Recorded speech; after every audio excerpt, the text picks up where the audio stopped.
Hola, ¿qué tal? Buenas noches. Bienvenidas a las alumnas y a los alumnos de la Universidad Santander. Me presento, soy la licenciada Evelyn de los Santos. Soy su asesora en estas 4 semanas precisamente de esta asignatura que es Fundamentos del Derecho. Esta reunión fue precisamente establecida para efectos de poder abordar los temas más importantes dentro de nuestra asignatura.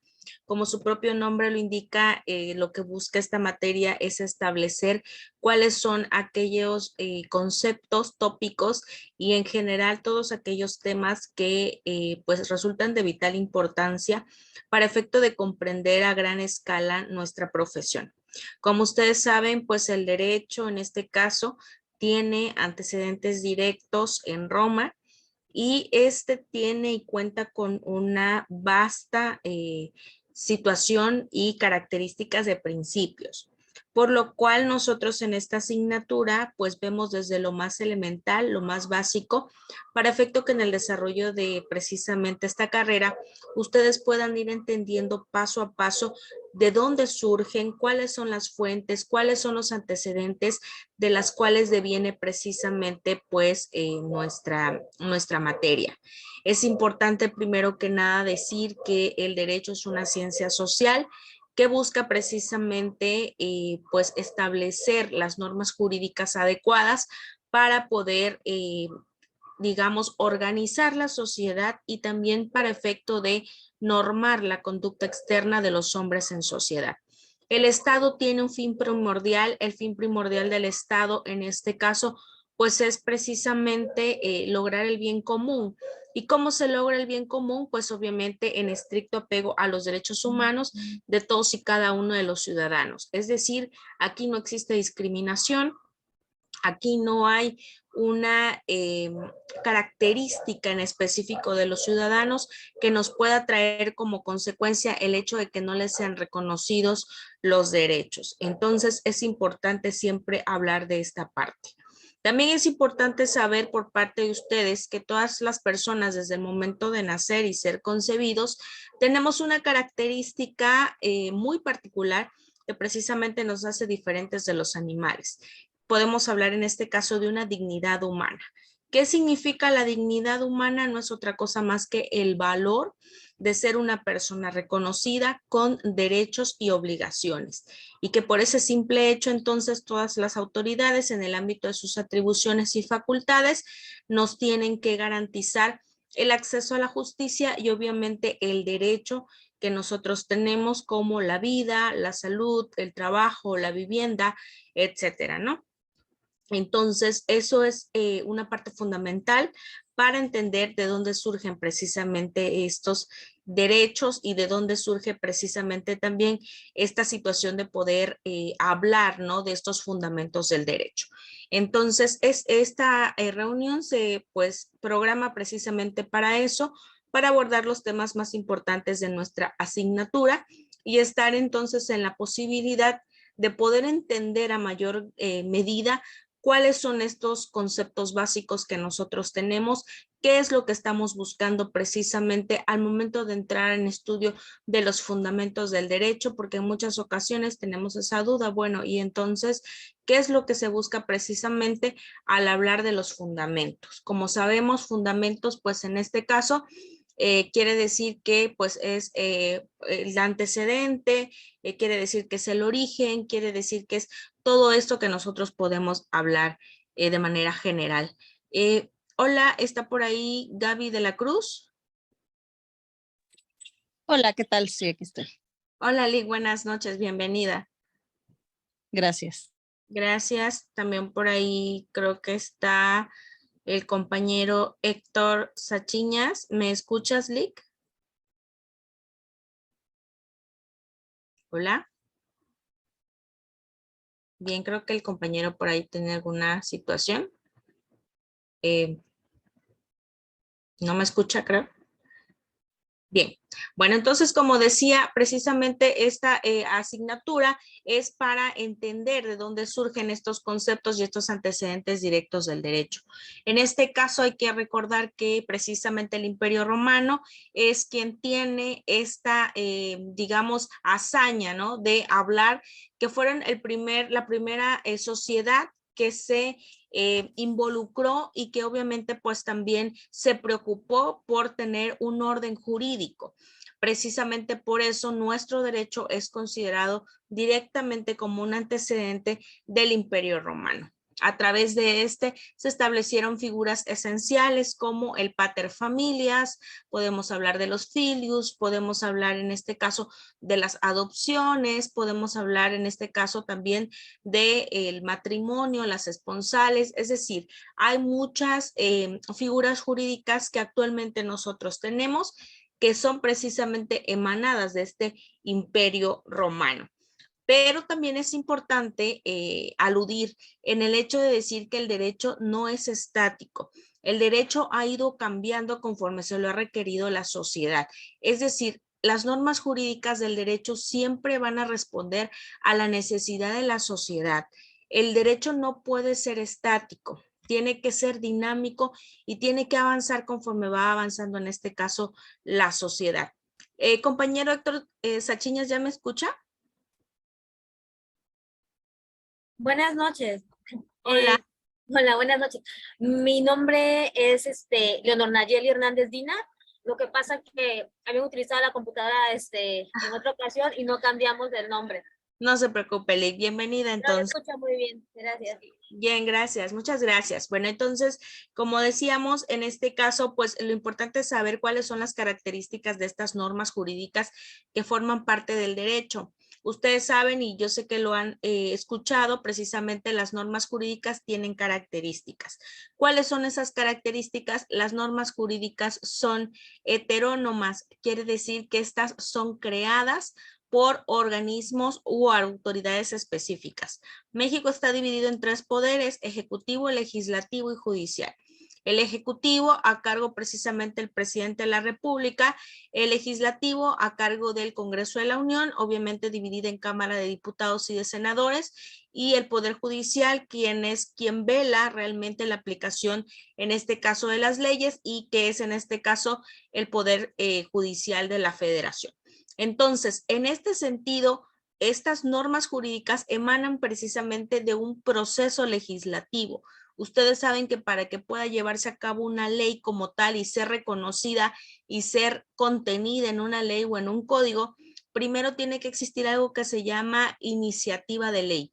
Es decir, alguno de estos tres poderes puede decirle al Congreso de la Unión: yo tengo esta idea, yo quiero regular esta situación dentro de la sociedad, y por esa situación entonces empieza ya la iniciativa de ley, después la aprobación de una ley, hasta que llega a, en este caso, suscribirse por parte del presidente de la República, es decir, darle el visto bueno, y posteriormente publicar estas leyes. Estas leyes en primera instancia se publican en el Diario Oficial de la Federación.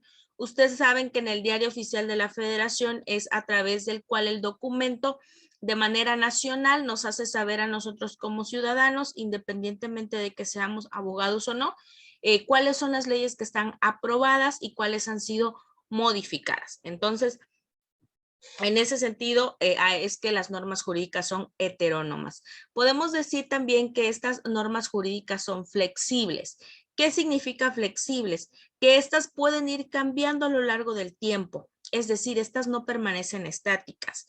Qué raro y qué malo sería el hecho de que nuestras normas jurídicas no pudieran cambiarse, porque entonces eso implicaría que no satisfacería todas las necesidades de nosotros como ciudadanos y obviamente pues como gentes de derecho, ¿ok?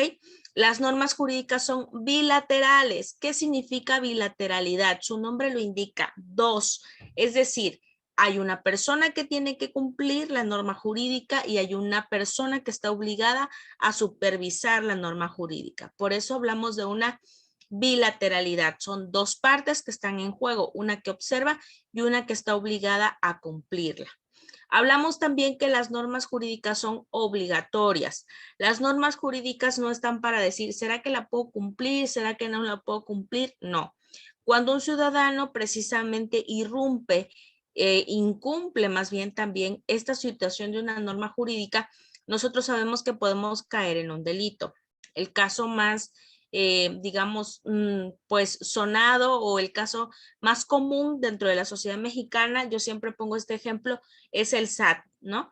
Si tú no cumples con tu declaración fiscal, si tú no cumples con el pago de tus impuestos, entonces precisamente empiezan a buscarte mediante una investigación por parte del órgano fiscalizador por haber incumplido esta norma jurídica que todos los mexicanos tenemos que cumplir con nuestros impuestos, ¿no? Entonces, por eso también es obligatoria. Y son coercibles. Las normas jurídicas son coercibles. ¿Qué significa coercibilidad?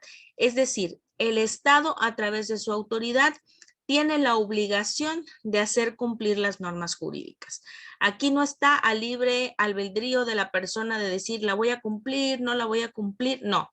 Si tú no cumples con esas normas jurídicas, te haces acreedor a una pena o a una medida de seguridad, a un castigo, ¿no? Entonces, siempre por eso nosotros decimos que el Estado es coercible. ¿Qué quiere decir? Que mediante su autoridad te obliga a cumplir precisamente con estas normas jurídicas. Esas son las características de las cuales nosotros podemos hablar, de las cuales se encuentra conformado el derecho. Ahora bien, es importante también hablar que el derecho se encuentra clasificado en tres grandes grupos. Podemos hablar de un derecho público, un derecho privado y un derecho social. El derecho público, entendido como aquel donde precisamente el Estado juega un papel importante, donde pues prácticamente también es parte de esta relación jurídica. ¿Qué podemos hablar del derecho público? En este caso, pues el ejemplo más claro es el derecho penal. Quien le reprocha la actitud de un delito a una persona es el Estado, a través de sus autoridades. ¿Qué autoridades? El fiscal del Ministerio Público o bien un órgano jurisdiccional.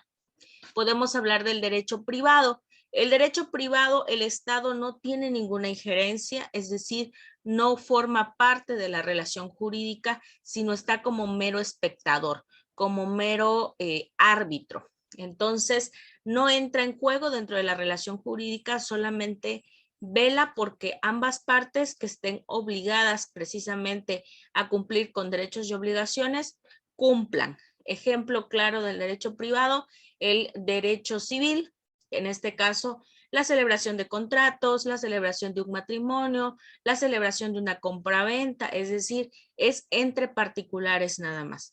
El Estado no tiene ninguna relación y no tiene ningún lugar en esta relación. Y finalmente, el derecho social. Ustedes saben que el derecho social no es otra cosa más que la clasificación del derecho que busca velar por los grupos más vulnerables. ¿A qué me refiero cuando hablo de esto? Por ejemplo, el derecho de los pueblos indígenas. El derecho de los pueblos indígenas es considerado un derecho social porque se considera que es un grupo vulnerable, que es un grupo que está, digamos, relegado hasta cierta parte por parte de la sociedad. Podemos hablar también dentro del derecho social, el derecho de los trabajadores, porque son un sector específico de la sociedad y que el Estado se preocupa por velar y por resguardar precisamente sus derechos, tomando en consideración que es un sector de la sociedad en específico y que obviamente pues ellos lo que quieren es garantizar este acceso a la justicia y obviamente garantizar el acceso precisamente al derecho, ¿ok? Bien, voy a compartir con ustedes un video que me gustaría que pudiéramos escuchar y ver a efecto de entender un poquito más de la división del derecho y cómo se conforma precisamente este. Voy a compartir la pantalla con ustedes. Hablar de las ramas del derecho es hablar de una clasificación.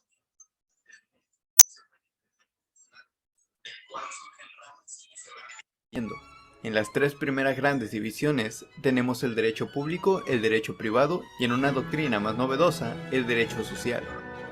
El derecho público es el conjunto de normas que regula las relaciones y funciones del Estado y las relaciones de éste con los particulares. A su vez, el derecho público se divide en derecho constitucional, derecho administrativo, derecho procesal, derecho penal, derecho fiscal, derecho internacional público, derecho electoral y derecho aduanero. El derecho privado es el conjunto de normas que regulan las relaciones entre los particulares y se divide en derecho civil, derecho mercantil y derecho internacional privado. Algunas personas proponen que el derecho familiar es parte principal del derecho civil, pero lo cierto es que sigue siendo una subrama del derecho civil, puesto que no cumple con los criterios exigidos para su completa autonomía. El derecho social es el conjunto de normas que pretenden regular equitativa y equilibradamente las relaciones que se dan entre el Estado y los particulares, principalmente los más débiles y desprotegidos, proponiéndose evitar la discriminación de ciertas clases sociales y buscando alcanzar la paz social. El derecho social, a su vez, se divide en derecho laboral, derecho agrario, derecho de la seguridad social y derecho económico. Bien. ¿Sí pudieron escucharlo bien? ¿Hola? Sí, ¿Sí? Sí. Ok, nada más dame un segundo. Ahí está. Listo. Muchas gracias. Bueno, entonces, en este caso, espero que nos quede un poquito más claro precisamente. ¿Me ven bien? ¿Me ven bien ustedes o se congeló la pantalla? se congeló.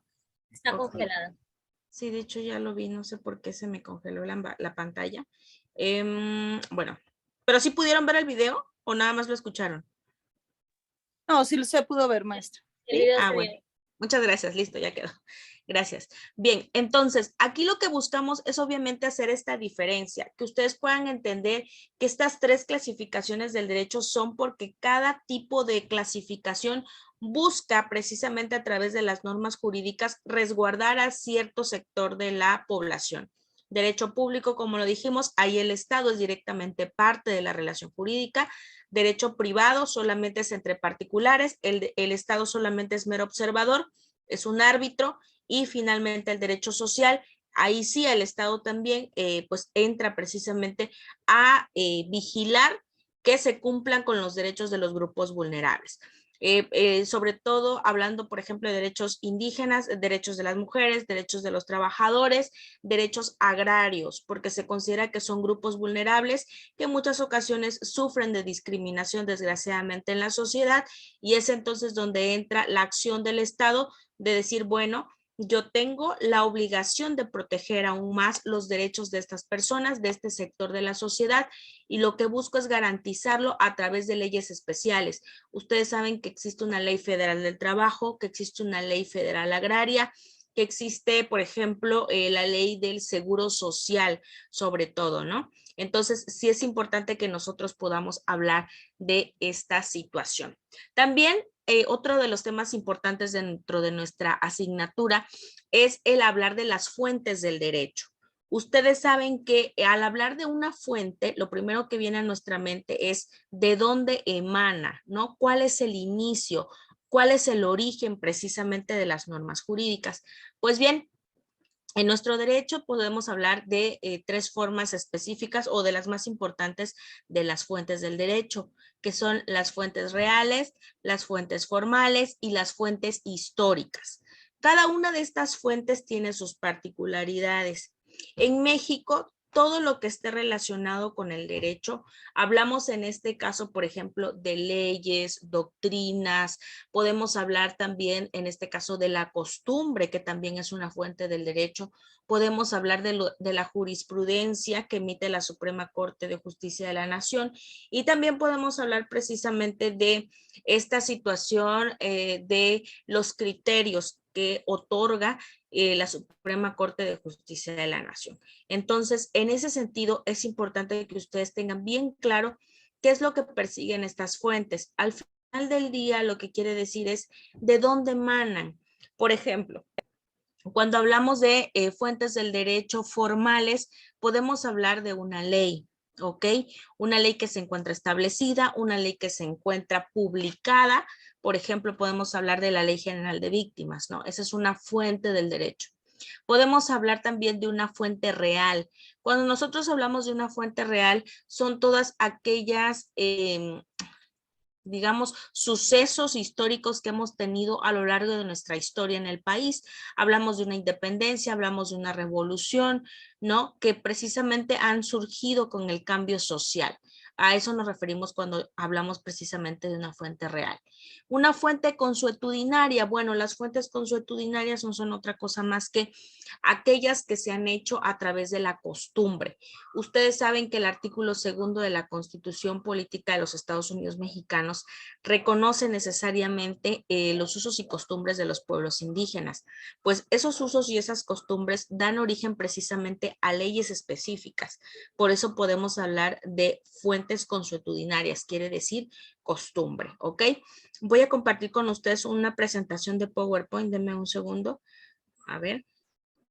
Bien. Y voy a poner aquí para que yo pueda compartir. Ahí está. ¿Lo ven? ¿Ven la diapositiva? Sí, se ve. Sí, maestra. Bien, muchas gracias. Entonces, trato que a través de estas imágenes sea un poquito más claro. Entonces, podemos hablar entonces de este derecho, esta fuente consuetudinaria, que son las costumbres, podemos hablar de las fuentes históricas, podemos hablar de las fuentes reales y las fuentes formales, ¿no? Todas y cada una de ellas lo que buscan en el derecho es la necesidad de buscar precisamente el antecedente y de dónde emanan las normas jurídicas. En muchas ocasiones sí tenemos esa duda, ¿no? De decir, bueno, ¿cómo se crean? ¿Cómo como sociedad nosotros podemos adoptar cierta ley? Pues precisamente deviene de las fuentes del derecho, ¿ok? Bien, voy a avanzar también. En este caso, dentro de los fundamentos del derecho, ustedes deben de conocer que en derecho existen dos tipos de personas, la persona física y la persona moral, ¿ok? Cuando nosotros hablamos, por ejemplo, de una persona física, aquí está el dibujito, estamos hablando de una persona en lo individual.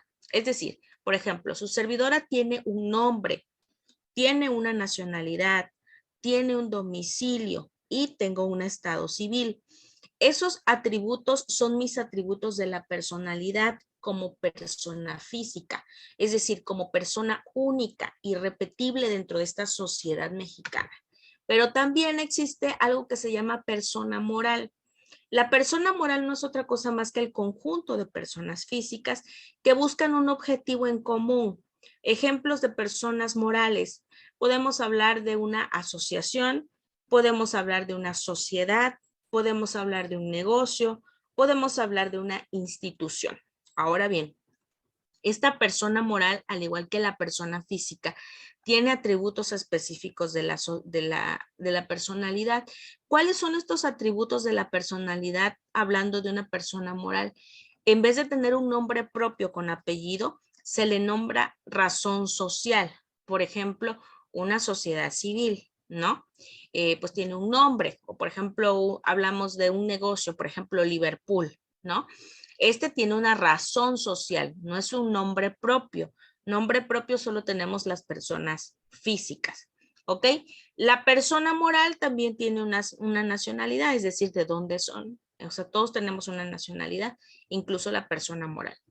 A diferencia de la persona física, la persona moral no tiene un estado civil, es decir, solo las personas como individuos sabemos si estamos casados, en unión libre, si estamos solteros, etcétera, ¿no? Las personas morales no. Esa es la diferencia, una de las diferencias entre la persona física y la persona moral. La persona moral, al igual que la persona física, también tiene un patrimonio. Es decir, como persona física yo puedo tener una casa, puedo adquirir un vehículo. Como persona moral también puedo tener un patrimonio propio. Ahora bien, la persona física, en este caso, pues también tiene esa característica de tener un domicilio, ¿ok? Es decir, mi casa, ¿no? La dirección con la que me doy de alta, por ejemplo, en Hacienda. La persona moral también tiene una dirección. Nosotros tenemos que tener un domicilio fiscal donde obviamente en determinado momento el SAT pues pueda ubicarnos, ¿no? Y también tanto la persona física como la persona moral tenemos capacidad. ¿Qué significa capacidad? Es decir, que legalmente estamos justificados para poder tener derechos y obligaciones. A eso le llamamos con capacidad legal. La diferencia es que una persona física puede ser que no tenga la capacidad de goce y de disfrute, es decir, obligaciones y derechos. ¿Por qué? Pongo un ejemplo muy claro. Cuando es una persona física que se encuentra privada de la libertad, nosotros sabemos que cuando cometemos un delito, algunas de las fuentes, algunas de las medidas que se toman dentro del Estado es el derecho de perder la capacidad de goce. ¿Qué implica la pérdida de la capacidad de goce? Implica que la persona privada de la libertad no puede votar, ¿ok? Ni tampoco puede ser sujeto a elección popular. Entonces, a diferencia de la persona moral, pues únicamente que sea por medio de una sentencia de un juez, pues obviamente puede perder la capacidad de uso, de goce o de disfrute. ¿Ok? Entonces, es importante que ustedes tengan claras estas dos tipos de personas que existen en derecho, la persona física y la persona moral. Ambos tienen atributos de la personalidad que son muy iguales, en muchas ocasiones coinciden, pero también hay ciertas diferencias entre uno y otro. ¿Hasta aquí tienen alguna duda sobre este tema? ¿Algún No, comentario? maestra, gracias. No, no tengo dudas. Ok, muchas gracias. Bien, voy a regresar un poquito.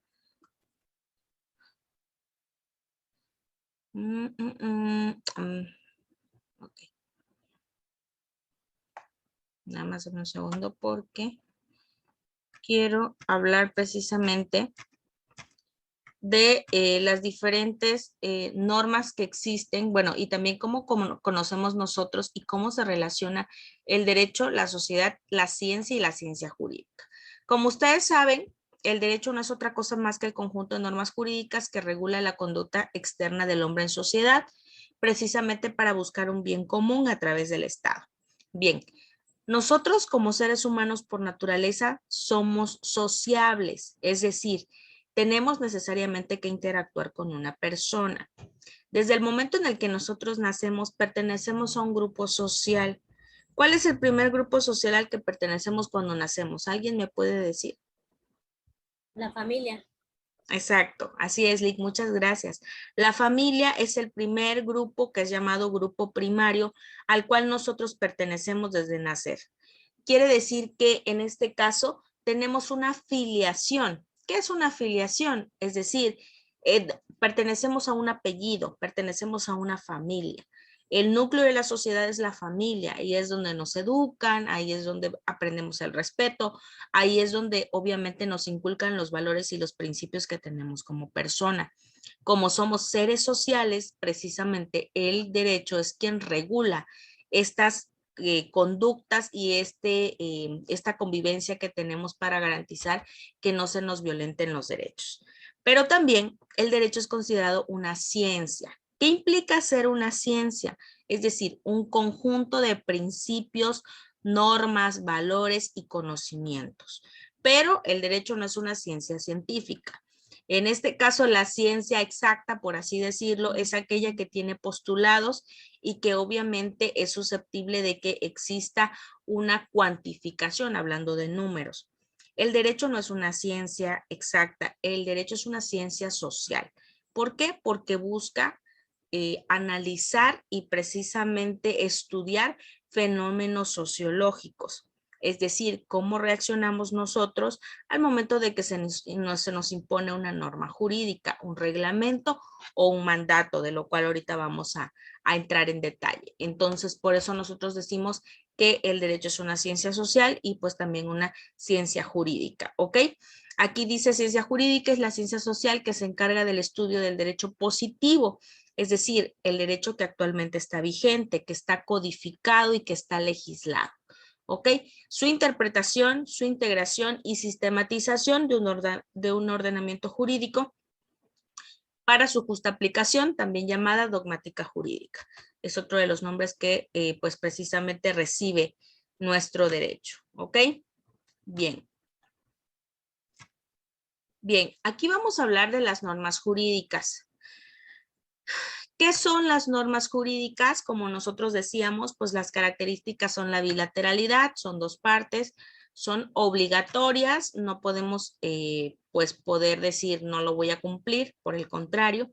Son heterónomas, esto implica que son aplicadas y son surgidas por una autoridad en específico, no es algo que nosotros podamos decir si la aplico o no la aplico y podamos nosotros variarlas. Son flexibles, van cambiando a lo largo del tiempo y son coercitivas, esto es decir, que se hacen cumplir por medio de la fuerza pública y además son universales. Las normas jurídicas no pueden decirte, es que sí le voy a aplicar la norma jurídica a las mujeres, pero no le voy a aplicar las normas jurídicas a los hombres. No, aquí no hay distinción, todos somos iguales ante la ley. Artículo 1 y 4 de la Constitución Política de los Estados Unidos Mexicanos. Entonces, por eso nosotros decimos que las normas jurídicas se caracterizan por ser universales. ¿Ok? Vamos a hablar de la ley, la norma, el reglamento. ¿Ok? Bien, la ley. La ley significa que está dentro de un libro que reconoce precisamente ya los estatutos de las normas jurídicas. Podemos hablar de la ley agraria, de la ley federal del trabajo, de la ley de migración, de todos estos cúmulos de normas jurídicas que precisamente nosotros tenemos en nuestra sociedad y en nuestro país para regular cada sector de la sociedad. Pero la ley tiene la característica de que ya está ratificada precisamente por los tres poderes de la Unión y que pues ya se encuentra publicada y está codificada, es decir, hay un documento formal donde está contenida, la Constitución, por ejemplo. La norma no es más que el postulado de la ley, es decir, si nosotros hablamos, por ejemplo, del delito de homicidio, podemos hablar que es una norma donde dice precisamente la persona que priva de la vida a la otra puede cometer el delito de homicidio, ¿ok? Esa precisamente es la norma, el concepto del cual estamos hablando, el postulado, el principio, ¿ok? A eso nos referimos cuando hablamos de normas. Reglamento. El reglamento generalmente no es de carácter obligatorio, tampoco es coercitivo.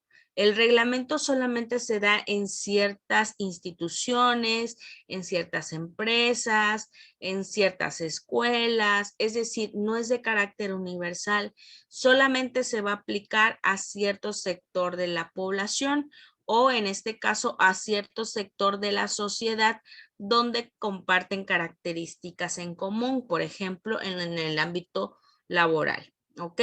Los reglamentos, no hay mejor ejemplo, yo estoy segura que han escuchado hablar del reglamento del bando y buen gobierno. En cada municipio hay un reglamento de bando y buen gobierno. ¿Qué contiene este reglamento? Todas aquellas prohibiciones que hay en el municipio. Por ejemplo, no realizar escándalo en la vía pública, no realizar necesidades fisiológicas en la vía pública, no manejar en estado de ebriedad, no maltratar a los perros, es decir, son reglamentos. Cuando nosotros violamos un reglamento, caemos en algo que se llama infracción, ¿ok? Que es diferente a una pena. La infracción es solamente administrativa. La pena es pues de carácter penal y nos puede dejar incluso antecedentes penales o incluso nos puede privar de la libertad, mientras que una infracción basta con que se pueda pagar una multa o con que pues se deje de hacer la conducta para que ésta ponga fin, ¿ok? Me gustaría saber de dónde me acompañan, compañera Gaby de la Cruz, ¿de dónde eres? Hola, ¿qué tal, maestra? Soy de Chihuahua, Chihuahua. Chihuahua, Chihuahua. Bien, muchas gracias. La compañera que también está conectada, es que no me acuerdo su nombre, Lick. Nayeli, buenas noches. Nayeli, Yo soy del estado de Oaxaca. del estado de Oaxaca. Bien, qué bueno que tenemos un grupo variado entonces. Su servidora está dando la clase desde Chiapas. Entonces, a esto me refiero, cada municipio, cada estado tiene sus propias características de la ley. Ustedes saben que estamos en un país donde hay una república, que somos democrática, que estamos conformadas por estados soberanos, libres, con autonomía propia y también con patrimonio propio, ¿ok? Si los estados tienen sus propias características, los municipios aún más, ¿no? Porque está regulado en el artículo 115 de la Constitución Política que los municipios también tienen un orden de jerarquización. Es decir, hablamos del presidente municipal, hablamos de un síndico, hablamos de un regidor. Entonces, precisamente es ahí donde encontramos el meollo de los reglamentos. Son únicamente aprobados y obviamente son establecidos en cierto sector de la sociedad. No es para todos de manera general, por ejemplo, a diferencia de la Constitución. La Constitución sí opera para todos y la Constitución pues es para todos los mexicanos, ¿ok? Bien, ¿hasta aquí tienen alguna duda, comentario? No, maestra, gracias. Bien, bien. Entonces, en este caso, espero que ya tengamos un poquito más claro cuando nosotros hablamos precisamente de estas normas jurídicas que nosotros podemos encontrar. También, obviamente, hablamos de normas morales, normas religiosas, es decir, aquellas que no son de carácter jurídico. Voy a compartir esta pantalla. Ok. Las normas morales. Bueno, las normas morales sí son autónomas porque estas están regidas por nuestra propia libertad, es decir, ¿qué asumo yo como algo que está bien o como que está mal, ¿no? Por ejemplo, no sé, un ejemplo burdo tal vez, pues en la calle como me visto o si veo que una persona está mal vista porque yo así lo considero. Es una norma moral, por eso es autónoma, es independiente y es particular, es decir, cada persona se rige por su propio pensamiento. Hablamos que las normas morales son unilaterales, es decir, es única la persona que toma precisamente la decisión de si acata esta norma moral o no. Es una norma interna. ¿Por qué es interna? Porque regula pensamientos, no se exterioriza, a diferencia, por ejemplo, de las normas jurídicas, que lo que busca es establecer estas conductas externas de la persona en sociedad. Y son incoercibles. ¿Qué quiere decir incoercibles? Que no se hacen valer mediante la fuerza pública, ¿ok? Bien, también existen las normas religiosas, muy parecidas en este caso a las normas morales, pero pues aquí hay una gran diferencia. En las normas religiosas, al igual que en las normas jurídicas, ya está establecido a través de un documento, en este caso podemos hablar de la Biblia, podemos hablar del Torá, podemos hablar del Corán, o sea, es decir, aquel libro a través del cual pues una religión se basa, ¿no? Estas normas religiosas no son hechas por nosotros, sino que ya están establecidas previamente. Igualmente son unilaterales, cada quien decide si las cumple o no las cumple, son internas porque es de acuerdo a tu creencia y también son incoercibles, esto quiere decir que no tienen el carácter de ser, de que se tienen que cumplir por medio de la fuerza, ¿ok? Las normas de trato social, bueno, las normas de trato social son muy parecidas a las normas morales, es decir, qué es lo que está aceptado por una sociedad para poder comportarte, digamos, ¿no? De manera adecuada, ya saben, el saludo, ya saben, pues, no ir con las manos vacías a una casa cuando te invitan, etcétera, ¿no? Son normas que están establecidas de esta forma. Y finalmente, obviamente, hablamos de las normas jurídicas. Por aquí, pues, encontramos que son heterónomas, como ya lo habíamos dicho, que son bilaterales, hay dos partes. Aquí está mal mi diapositiva porque no son internas, las normas jurídicas son externas, ¿sale? Para que por ahí lo puedan considerar, son externas, no son internas y son coercibles. También este recuadro está mal, es decir, las normas jurídicas sí se hacen valer por la fuerza pública. No es algo que nos digan si estamos de acuerdo o no con lo que se debe cumplir, sino por el contrario, nosotros tenemos esta obligación como ciudadanos para poder precisamente hablar de que estamos respetando, ¿no?, las normas que nos está marcando el Estado y que obviamente tenemos que cumplir con ello para poder hablar de esto.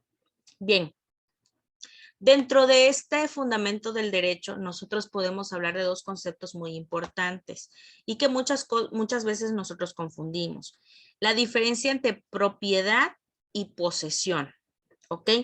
La propiedad implica necesariamente que yo tengo la titularidad del derecho sobre una cosa material, ya sea mueble o inmueble. Ustedes saben que las cosas en materia de derecho pueden ser muebles cuando hablamos de cosas que se pueden mover. Por eso viene el nombre de muebles. Se pueden mover, son movibles. Inmuebles son aquellas que no tienen movilidad. Por ejemplo, cuando hablamos de un bien mueble, podemos hablar de una computadora, podemos hablar de un vehículo, podemos hablar de una mesa, podemos hablar de una silla. Cuando hablamos de bienes inmuebles, son aquellos que no se pueden mover. Por ejemplo, en este caso, una casa, ¿no? Una propiedad, un terreno, una alberca, etcétera, ¿no? Algo que está precisamente arraigado a un lugar y que pues no podemos andar de un lado a otro. ¿Por qué hago esta diferencia? En muchas ocasiones, precisamente, hablamos de propiedad y esto se da mucho cuando entramos en el tema en el derecho civil, cuando hablamos precisamente del arrendamiento. Muchas personas que rentan los inmuebles creen que son propietarios de los inmuebles. Esto no es correcto. La única persona que tiene la propiedad de una casa es la persona que tiene el título de manera formal y legal. Esto es a través de una escritura pública. Entonces, la propiedad implica la titularidad del derecho en un bien jurídico, independientemente si sea mueble o inmueble. La posesión no es otra cosa más que el disfrute de cierto bien jurídico.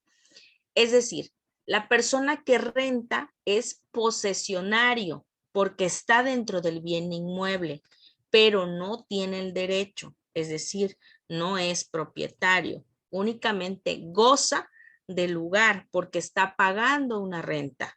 Pero la persona que tiene la titularidad, que es el propietario, es precisamente la persona que tiene que recibir ese pago como parte del contrato de arrendamiento.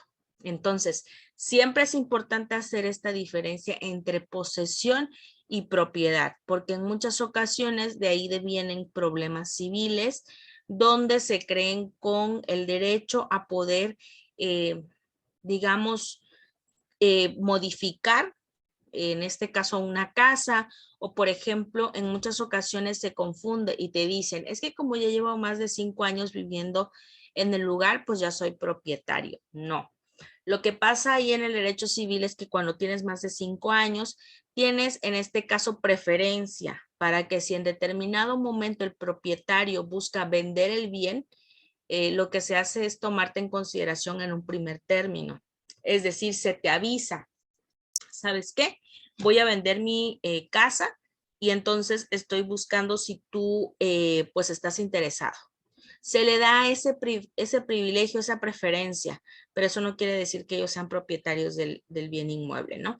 Porque en muchas ocasiones sí viene a colación esta gran confusión, ¿no? Y vienen pleitos casados precisamente y de años para poder entender que pues no son propietarios, sino solamente posesionarios. Bien. Aquí también nosotros podemos hablar de la forma en la cual podemos adquirir una propiedad. ¿Cómo se adquiere una propiedad? ¿Alguien me puede mencionar 3 ejemplos más o menos de lo que ustedes han visto en sus actividades? ¿Cómo se adquiere la propiedad?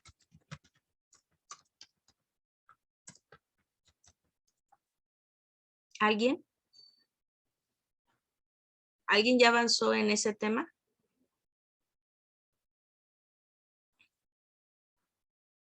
No, yo aún no, maestra. ¿No? Ok.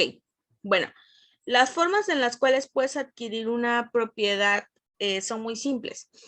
Puede ser a través de la cesión de derechos. ¿Qué quiere decir cesión de derechos? La persona titular de los derechos te traslada a ti ese privilegio.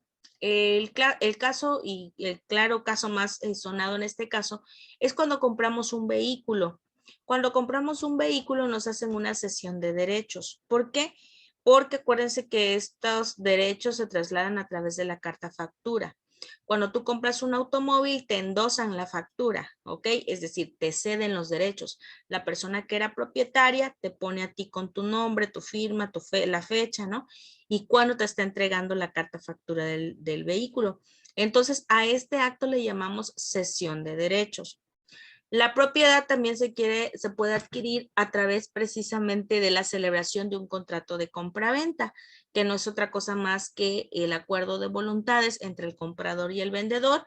Por una parte, el comprador pues paga una cantidad económica a efecto de adquirir el derecho para ser propietario de un inmueble, y por el otro lado el vendedor, quien tiene precisamente la obligación de ceder los derechos, y obviamente pues el bien pasará a manos del otro titular. ¿Ok? Y también alguna otra forma de adquirir la propiedad es a través de la donación. En este caso, acuérdense que la donación es un acto voluntario, es decir, la persona titular del derecho traslada a otra persona pues esos derechos, ¿no? No hay ninguna implicación económica ni comercial, no busca un lucro, sino por el contrario, lo que busca es que en determinado momento ese derecho sea garantizado cuando la persona pues ya no esté tal vez en posibilidades de poder tomar esa decisión, ¿no? Y pues también puede ser a través de la herencia o un testamento. Así también se puede adquirir la propiedad. Esto quiere decir que a través del documento legal, la persona que es propietaria del derecho decide quién es la persona a la que se le trasladará este privilegio, y que obviamente queda sentado a través de un testamento. ¿Ok? Bien. Dentro de nuestra plataforma también nosotros podemos hablar en este caso de los temas en específico de las obligaciones. ¿Cuáles son las obligaciones? La obligación implica necesariamente cumplir con algo que está pactado por parte de las personas que intervienen en este acto jurídico. Es decir, las obligaciones son aquellas que adquirimos de manera voluntaria y que obviamente estamos conscientes que tenemos nosotros que cumplir. No está a opción de decir, es que no sé si lo voy a cumplir. No, es una obligación que estás adquiriendo. Es una forma en la cual tú tienes que cumplir para poder llevar a cabo estas situaciones. Entonces voy a compartir con ustedes un video acerca de las fuentes de las obligaciones y las características de estas para poder dejar un poquito más claro el tema. Entonces solo denme un segundo. Ok.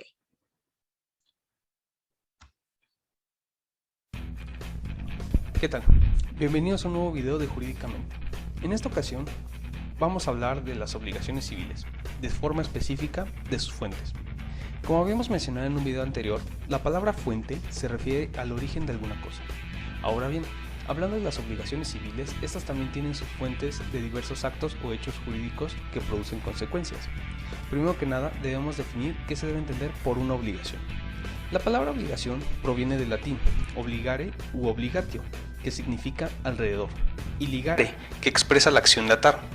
Así se debe entender como una ligadura física o sujeción que genera entre las partes obligaciones, en este caso jurídicas. En las obligaciones participan tres elementos principales: los sujetos activo y pasivo, y el objeto, el cual será el elemento principal que una a los sujetos. De esto se da la relación jurídica entre los sujetos y el objeto materia de la obligación. Ahora bien, de forma preponderante nos encontramos con 6 fuentes de las obligaciones, que son los hechos ilícitos, el enriquecimiento ilegítimo o sin causa, los convenios en su sentido lato, que incluye a los contratos, la declaración unilateral de la voluntad, la gestión de negocios y la responsabilidad objetiva. Ahora bien, procediendo a explicar cada uno de ellos, tenemos primero al hecho ilícito.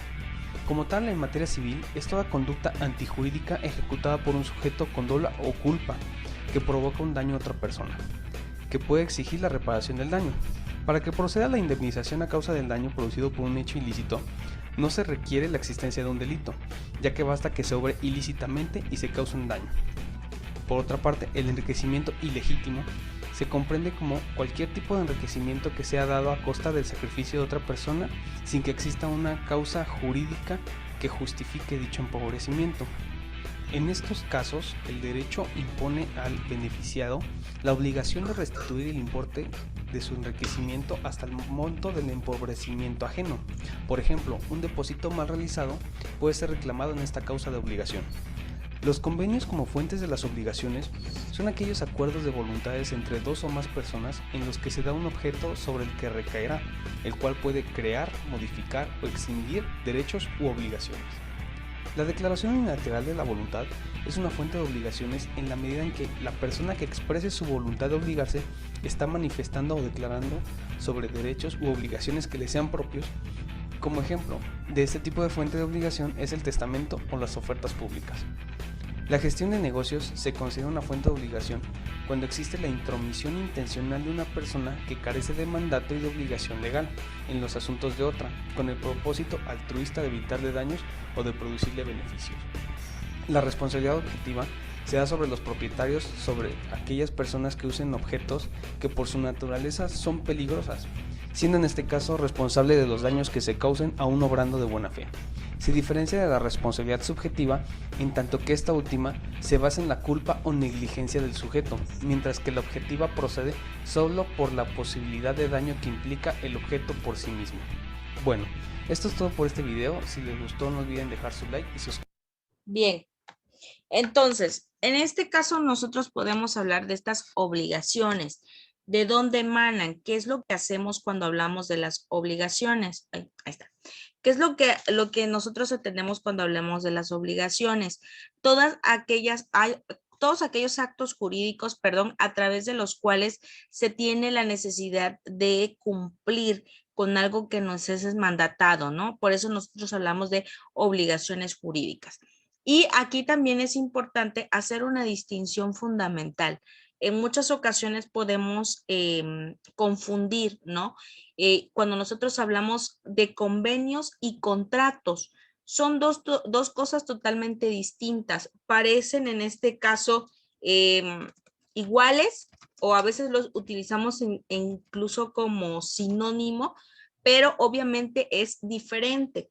El convenio en sentido general es el acuerdo de dos o más personas que crean, transfieren, modifican o extinguen obligaciones. El contrato, por el contrario, es un acuerdo de dos o más personas en el cual, en este caso, es diferente que el convenio, porque en este caso se supone que en el contrato ya existe la voluntad en el mismo sentido, es decir, ya no vas a entrar a decir, es que no sé si lo va a modificar, lo va a extinguir, lo va a cancelar, a diferencia del convenio, no. En el contrato ambas partes ya se encuentran en la misma voluntad de llevar a cabo el acto jurídico. Y entonces esto me da pauta para hablar de un tema fundamental para poder entender cuál es la diferencia entre un hecho y un acto jurídico. ¿Alguien de ustedes dos me puede decir cuál es la diferencia entre un hecho y un acto jurídico? ¿Algo que ustedes hayan escuchado, hayan leído?